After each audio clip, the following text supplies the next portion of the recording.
Good afternoon, and welcome to this session on redefining the role of social entrepreneurs in the learning ecosystem.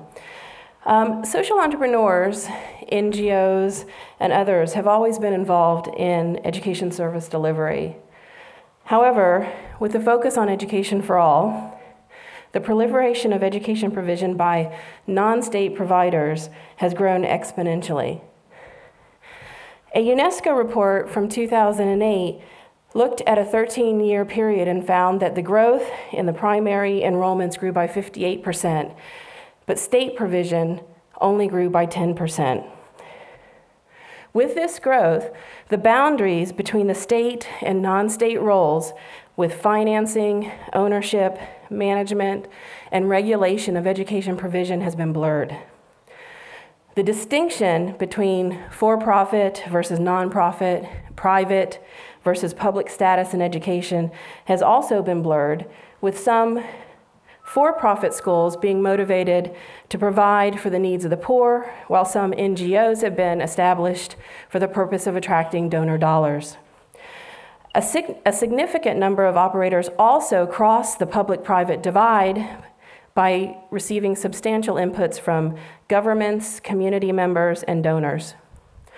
The proliferation of NGOs, faith-based organizations, community organizations, commercially oriented social entrepreneurs, especially those targeting underserved populations, is in part due to a recognition that some states have been unable to meet the increased demand for quality education services.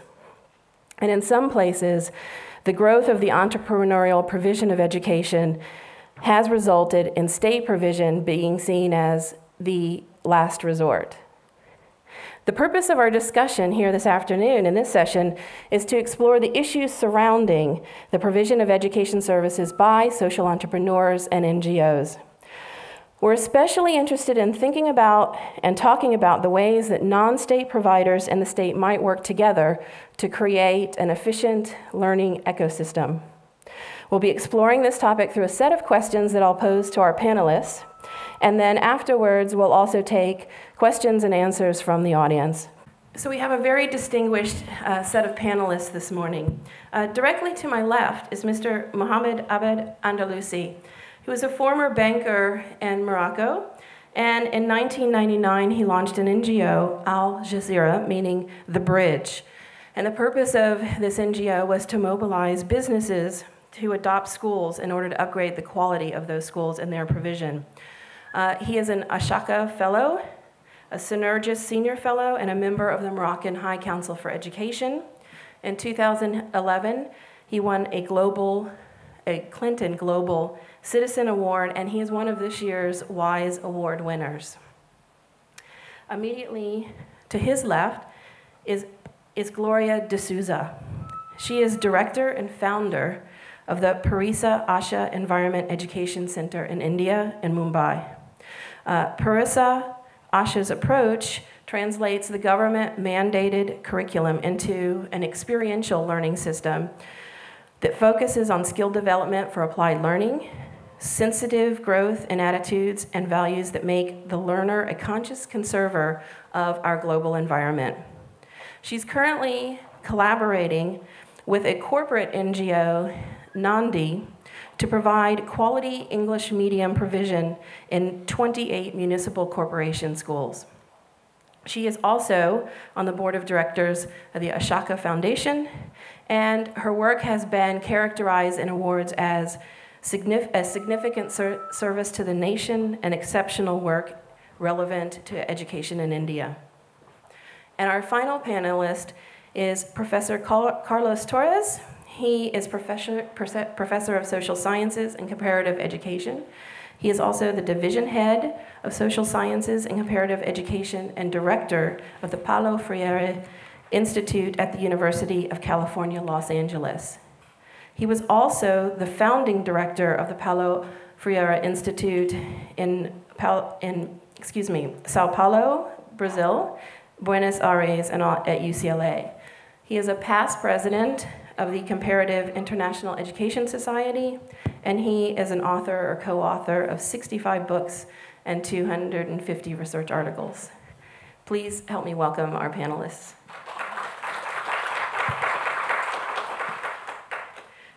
So for our first question, many stakeholders of education continue to see that the provision of education is the responsibility of the government. However, there are others who think that the responsibility doesn't necessarily have to rely with the government, that NGOs, private providers, and social entrepreneurs can play a role in providing education for others. So for my first question to panelists, in your views, what are the advantages of education service delivery by social entrepreneurs and NGOs, and what roles should these providers play in the development of a learning ecosystem? And perhaps we'd start with Mr. Andalusa. Today, I will speak about my country. Even we have invested a lot in education. Education absorbs 27% of the budget of the state. All the stakeholders agree that we have to improve the quality of education. And we think that the main way is to open the school on its environment. And for me, is to open the school on the world of the business, because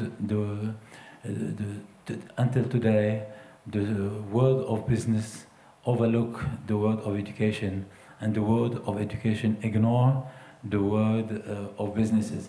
And today, in my country, education is based on memorization and doesn't encourage teamwork, imagination, entrepreneurship. So I think that even the government is convinced that the school is a concern of all.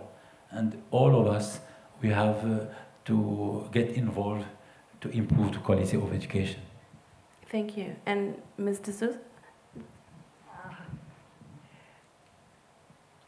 I think what is important is to see how we can work along with the government to provide high-quality education, especially for those who would not be able to afford such education. And as a teacher, when I was a teacher in an ICSE school, I don't know whether you are aware, in India we have the state board schools, we have the ICSE board, which is a relic of the Cambridge School Certificate Examination, and we have the CBSE.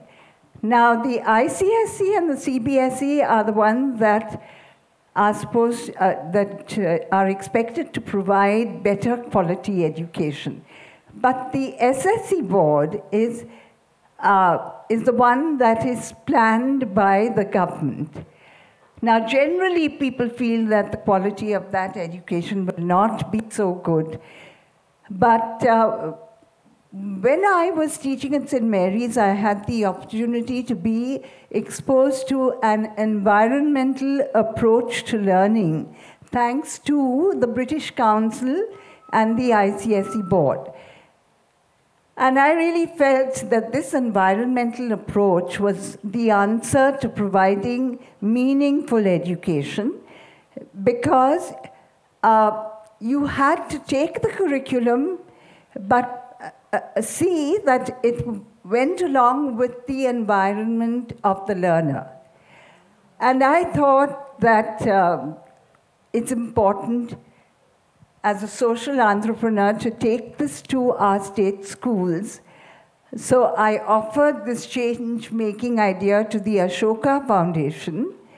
They gave me a fellowship, and ever since 1982, we've had an organization called Parisarasha, which has been working to make for purposeful education. So I really think that it's not possible for the government to manage alone with having to provide quality education. And though it's not easy, it isn't easy working with government, I think it's important to do that. Okay. Professor Torres, they've drawn on their experience in setting up and being part of NGOs. Perhaps you can help us sort of put this in context and thinking about the roles that they play in education provision. Thank you very much. Good afternoon to all of you. Thank you for being here in this conversation.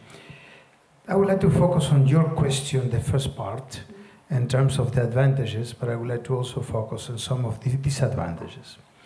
I say the two great advantages can be summarized in two words: flexibility and opportunity.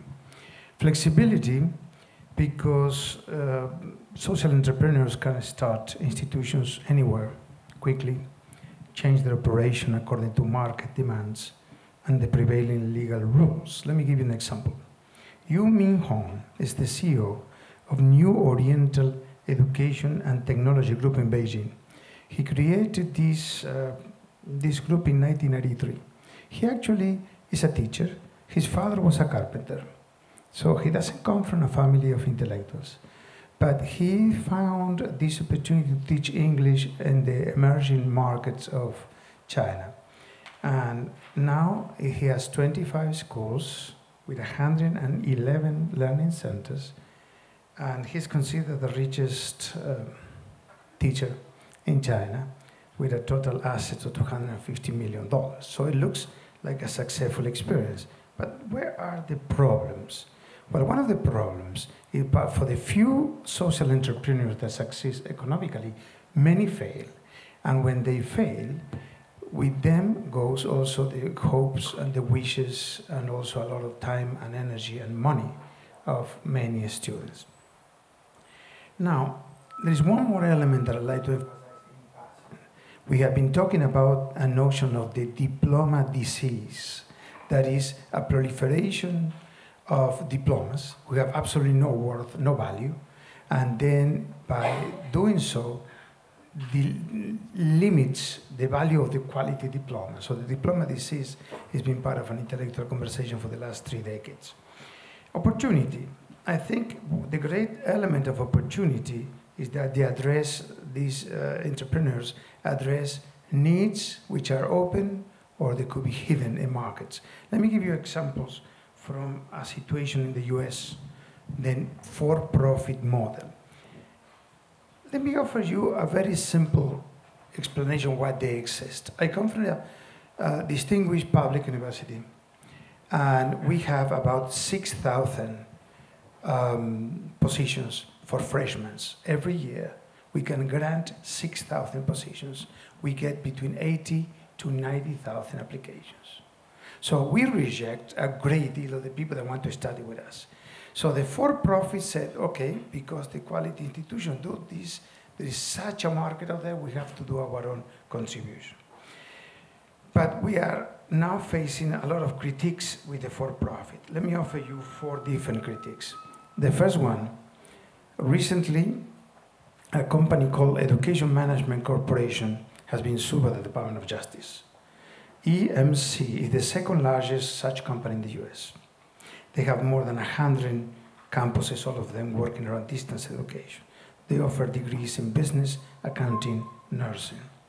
And they are being accused of had a boiler room style sales. Recruiters use high pressure sales techniques, inflated claims about career placement to increase student enrollment, disregarding the qualification of the applicants. So they are also being accused of paying recruiters bonuses based largely in how many students they enroll. This is against the law in the US. So let me offer one other example, and a very famous one. Kaplan, which is a division of the Washington Post, has been accusing of recruiting unqualified students. They have just settled with not accepting any guilt that particular court case. What are the problems? Let me offer you 3 more problems, and I finish here on this issue. First of all, 90% of the revenue of the for-profit in the US come from Pell Grants and student loans. That is, they usually enroll 12% of the college students in the US but they get 25% of the federal government student aids and budget. And finally, a question about equity. The CEO and president of the largest one, called Bridgepoint, made in 2008 $1.2 million, 2009 $20.5 million, in 2010 $2.2 million. The president of Harvard, which is one of the top universities, makes less than $1 million. Thank you. I'd like to give you an opportunity, both of you, an opportunity to respond. So, Mr. Andalusa. I would like just to add something. I think today we can't offer jobs for all youth who arrive to the labor market. And we need to create a new generation of entrepreneurs. And even we give a lot of incentives to youth to invest, to create their own business. They are not willing to create their own business. I will give you just an example. We have created, government launched a huge initiative called It's My Business. They launched 300 welcome desks and to accompany youth. We say to youth, come with an idea, and we conduct on your behalf feasibility study. We give you a loan, and we put at your disposal a coach for 1 year. And the target, the objective was to create 30,000 small business in 3 years. What is the achievement rate? 3%. Why? Because youth have not been prepared to take a risk, because we need to prepare them when they are in secondary school to stimulate their entrepreneurial spirit. And I think the best way and the best trainer are the business executives from the private sector who can coach students to create and to manage small business. Mrs. D'Souza? Since 1982, we've been working with the schools that really cater to 80% of the students. And we've got the topic which says, redefining the role of the social entrepreneur in the learning ecosystem. So what is this learning ecosystem? It's not only the policy makers and the planners, but it's also the ones who devise the curriculum from the boards, whether it is the SSC board, or in Maharashtra it's the SSC board, or the ICSE, or the CBSE. And Parisar Asha has been working with all of these to say, you know, it's not enough to have a school, but what kind of learning takes place in the school?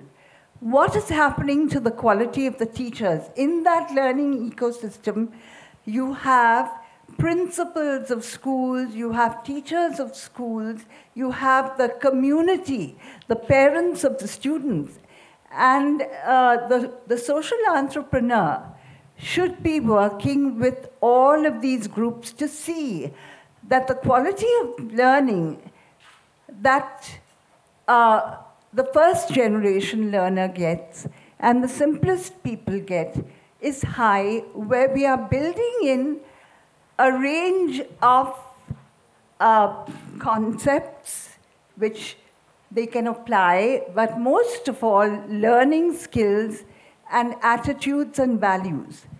And if this learning ecosystem has to make a difference to a nation, I think what we've got to make sure about is that what is offered in the school through curriculum plans, through in-service training, through the teaching learning style in the classroom, where children begin to throw off the rote learning system that has been so much of a burden in India, and become the sort that go through a discovery approach to learning, where there is experiencing, inquiring, discovering, and then communicating what one learns and applying what one learns to improve the quality of life for others, then I think, you know, the social entrepreneur is making a difference to every stakeholder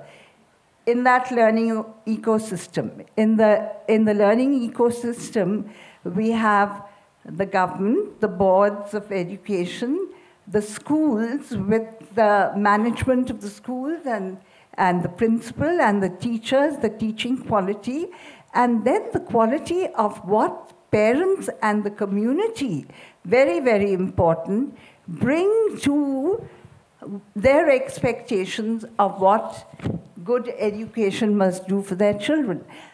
We had started with focusing on Marathi medium education when in 1982-83, and for a few years with UNICEF and the Aga Khan Foundation, this is what we focused on, Marathi medium, because it was Maharashtra. But today, now we work not only in Maharashtra, we worked with 10,000 teachers and some lakhs, now I think it's gone to crores of children, but now, today, we have been working, of course, with English medium schools as well, but when we talk of the government schools and the municipal schools, it was Marathi for the tribal schools. But today, all those parents are saying, we do not need Marathi, we want English medium education. So what we as a social entrepreneur are doing is to provide English medium education to these children who come from homes where no English is spoken at all, to be able to give them what they see as their requirement as individuals and also as citizens.